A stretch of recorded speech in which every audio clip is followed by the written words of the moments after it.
Salut, c'est Trado, je suis content de vous retrouver pour l'analyse de moyen et de long terme sur les CFD France 40, Allemagne 30, US 30, l'équivalent CFD du CAC, du DAX et du Dow Jones. Je vous rappelle que tout ce qui suit est donné à titre purement informatif et pédagogique. Il n'y a pas de conseil en investissement. Dans cette vidéo, vous devez vous rapprocher d'un professionnel pour savoir si l'utilisation des CFD à risque limité correspond à votre profil d'investisseur. On va donc commencer par ouvrir la plateforme sur sur des données mensuelles pour le France 40 pour voir les obstacles qui pourraient se dresser en face de nous. Et en données mensuelles, comme vous pouvez le constater, eh bien, nous sommes justement sur un obstacle de poids puisqu'il s'agit de cette zone rouge ici et de résistance sur laquelle nous butons depuis 3 mois et qui date en fait des plus hauts inscrits ici, sur la période de 2007, globalement entre mai 2007 et juillet 2007, il est normal que ces plus hauts posent problème pour l'instant et l'échec que nous rencontrons actuellement à passer cet obstacle dans un contexte assez tendu lié au coronavirus, eh bien, nous montre que les choses ne sont pas encore gagnées, mais nous avons également du support relativement proche ici, sur la zone comprise entre 5640 et 5497. C'est une zone de support car elle a été résistance, elle a été finalement cassée, elle a donc changé théoriquement de manière statistique de polarité en devenant support, c'est-à-dire qu'un retour sur cette zone pourrait effectivement sonner le glas de la baisse. En tout cas, on ne sait pas ce qui va se produire, mais on sait que nous sommes sur une résistance et qu'en dessous de nous, il y a un support. Donc on va maintenant descendre d'une unité de temps. On regarde l'unité qui nous intéresse, l'unité de temps hebdomadaire. Comme vous pouvez le constater, nous avons également bien sûr des supports et des résistances. Alors le premier support, il a été sollicité, il est là, c'est cette zone comprise, vous voyez là, je vais la mettre en grise pour ne pas confondre les unités de temps. Cette zone, elle est comprise entre 5692 et 5852. C'est une zone de support parce qu'elle a déjà freiné de manière significative l'attaque qui a eu lieu en décembre 2019. Elle a été sollicitée également il y a 3 semaines, zone sur laquelle on a rebondi lorsque les incertitudes vis-à-vis du coronavirus étaient juste naissantes. Et nous avons également au-dessus de nous une résistance, mais cette fois-ci en données hebdomadaires. Voilà, c'est celle-ci, c'est celle qui nous a, disons-le, bloqué depuis quelques semaines, et la dernière fois en date, eh bien c'était cette semaine-ci, comme vous pouvez le voir. Je vais le mettre en gris, et voilà. Et cette zone qui a été les plus hauts de janvier, eh bien encore été sollicitée sans beaucoup de succès cette semaine. Mais en tout cas, voilà, nous avons une zone de résistance au-dessus de nous, comprise globalement entre 6000 et 6157, une zone de support immédiate à 5869, 5689. Étant donné que la tendance elle est haussière, vous le voyez bien, la moyenne mobile à 50 semaines monte, la moyenne mobile à 20 semaines monte, on a plus de chances de percuter encore et encore cette zone que de ne pas le faire tant que nous sommes dans cette configuration de moyenne mobile technique ascendante. Il n'y a pas de véritable alerte lorsque l'on regarde les indicateurs, par exemple les indicateurs les plus rapides, MACD0. Nous avons les cours qui semblent remonter, enfin l'indicateur qui semble remonter. Le signal d'alerte a été donné il y a déjà très longtemps, donc c'est un signal qui n'est plus véritablement valable. Si on regarde ce qui se passe au niveau du CCI, qui est un autre indicateur technique très rapide, là aussi, c'est plutôt positif puisque le CCI repasse au-dessus de son signal.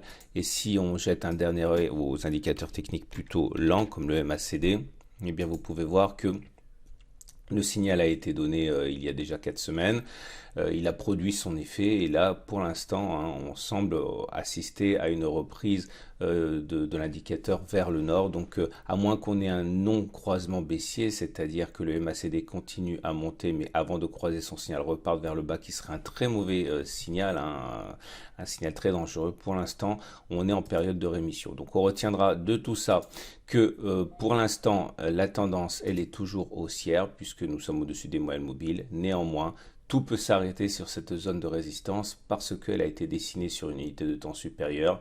Je pense que les traders de moyen terme n'achètent pas sur les niveaux actuels. Ils vont attendre sans doute que l'on casse l'obstacle ou alors que l'on revienne sur la zone de support. Voilà ce qu'on pouvait dire pour le France 40. On va maintenant passer à l'Allemagne 30. Juste avant, on regarde le consensus client comme d'habitude. Et ce consensus client CMC Market pour le France 40 est globalement vendeur à 61%.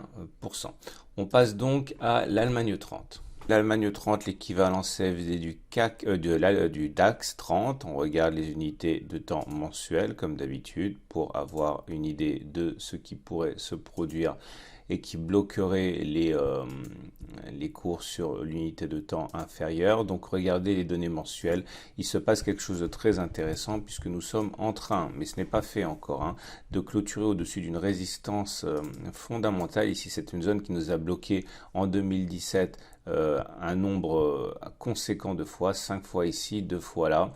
Et après 3 mois d'hésitation, l'Allemagne 30 semble vouloir passer sa tête au-dessus. Alors attention, nous ne sommes que le 16 février. Le signal sera confirmé si on arrive à clôturer au-dessus de cette zone. Ce n'est pas la première fois que le CFD Allemagne 30 nous fait le coup de passer au-dessus de la zone et de clôturer finalement piteusement en dessous, notamment le mois dernier. Mais on va dire que pour l'instant, dans l'état actuel des choses, on est dans une situation assez encourageante. Le support immédiat, et ici il est compris entre 12 500 et 12 662 parce que c'était une zone de résistance importante qui a été cassée, qui a donc statistiquement changé de polarité. On regarde ce qui se passe au niveau des données hebdomadaires, et sur les données hebdomadaires on retrouve les repères par transparence. Alors tout d'abord je vais mettre également un support en données hebdomadaires. Il est là notre support hebdomadaire le plus évident, tout simplement parce que vous voyez c'est une zone qui a ralenti la baisse de l'Allemagne 30 depuis décembre 2019 et d'ailleurs c'est la base du rebond auquel on assiste et on voit bien que l'Allemagne 30 est dans une situation où le coronavirus ne semble pas avoir beaucoup de prise sur l'optimisme des investisseurs. Au-delà des craintes au jour le jour, on voit que l'indice veut monter. Nous sommes donc dans des dispositions assez intéressantes. La prochaine résistance hebdomadaire, on ne la voit pas, il n'y en a pas, elle est plutôt mensuelle avec ce que j'ai expliqué précédemment. Par contre, les supports hebdomadaires, il est là, il est compris entre 13 185 et 12 877 et dans une tendance haussière caractérisée par la M20 qui monte et la M50 qui monte, on ne peut qu'être encouragé à espérer le meilleur tout en sachant, et je le répète, qu'un accident en données mensuelles est toujours possible. C'est ce qui s'est passé le mois dernier avec une clôture en dessous de la résistance, mais on va dire que c'est bien parti. Pas d'alerte au niveau des indicateurs techniques. D'ailleurs, pour changer un petit peu, je vous propose l'Ichimoku. Et comme vous pouvez le voir pour l'Ichimoku, nous sommes dans une situation où le nuage est ascendant, nous sommes au-dessus de la Tenkan, au-dessus de la Kijun, donc il n'y a aucune alerte pour l'instant. On regarde le consensus client CMC Markets. Et le consensus client CMC Markets nous donne eh bien, la situation suivante, un consensus vendeur à 73% au-delà de ce qui se voit. Je vous rappelle que vous pourrez trouver dès lundi le calendrier des marchés, et là vous avez sur la plateforme CMC Markets les nouvelles, y compris les vidéos fournies par le site. On termine avec l'US 30, l'équivalent CFD du Dow Jones 30. Dow Jones, et là aussi, on a du mal à imaginer que le coronavirus ait de l'emprise sur les perspectives et les craintes des intervenants, tant la tendance est haussière. Regardez en données mensuelles pour commencer, vous le voyez bien, les cours sont au-dessus de la résistance devenue support des 26 767, 25 000. C'était une zone qui a bloqué les cours depuis 2018, plus d'un an avant de finalement lâcher. Et nous avons la possibilité, au regard de la règle du changement de polarité, d'ailleurs d'établir un objectif, puisque théoriquement il s'agit de prendre le chemin parcouru avant